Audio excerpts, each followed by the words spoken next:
오늘은 외도했지만 상대방 배우자가 폭언이나 의심이 심하다면 어떻게 해야 하는지에 관해서 한번 살펴보려고 합니다.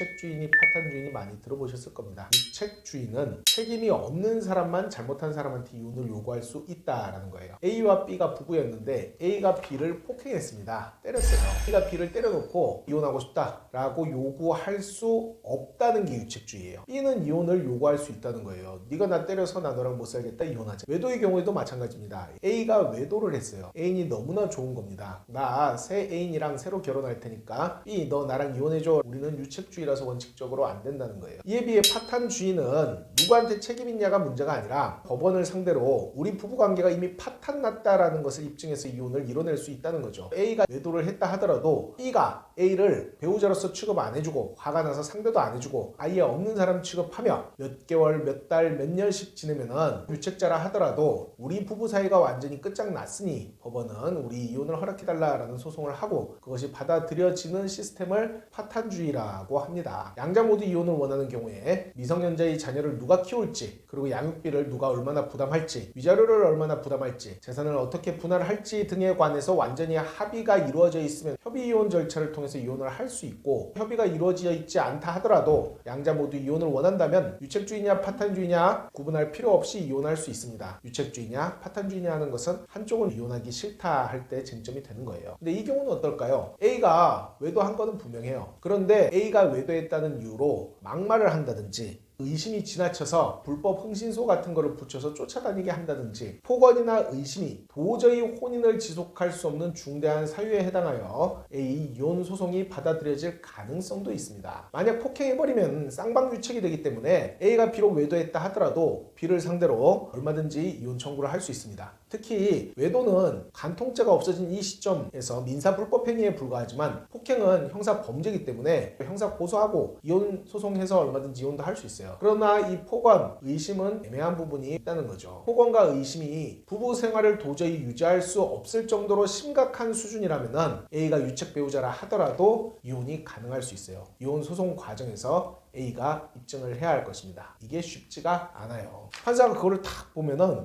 이혼을 요구하는 사람이 외도를 한 적이 있구나, 그럼에도 불구하고 이혼을 요구하고 있구나 라고 파악하고 있잖아요. 판사는 순식간에 마음이 이 이혼은 받아주면은 안 되겠구나 하는 쪽으로 확 쏠려버려요. 이혼이 쉽게 받아들여지진 않는다는 거예요. 다만 이 폭언이나 의심의 정도가 범죄의 수준에 이르렀다든지 아니면은 혼인관계가 완전히 파탄난 정도에 이르렀다는 것을 A가 입증을 해야 한다는 거죠. 자, 그렇다면 외도를 한 유책 배우자는 아무리 이혼하고 싶어도 이혼을 못하는 걸까요? 그것은 변호사의 능력에 달려있다라고도 말할 수 있습니다. 외도를 한 유책 배우자지만 실제 이혼을 이뤄낸 경험이 많이 있습니다. 상대가 안 받아주면은 내가 유책 배우자라서 이혼은 안 되겠구나 하고 포기해버리는 분들이 있는데, 능력 있는 변호사를 만난다면은 상대와 직접 만나서 상대방을 설득을 하고 상대의 유책성에 관한 제대로 된 수집을 하고, 경우에 따라서는 폭언 의심이 지나쳐서 이것은 도저히 유책자라 하더라도 외도한 자라 하더라도 참을 수 없는 정도다라는 것을 입증을 한다든지, 상대가 지금 이 혼인 생활을 유지하려는 것이 오직 유책 배우자를 괴롭히기 위한 목적일 뿐 정상적인 결혼 생활을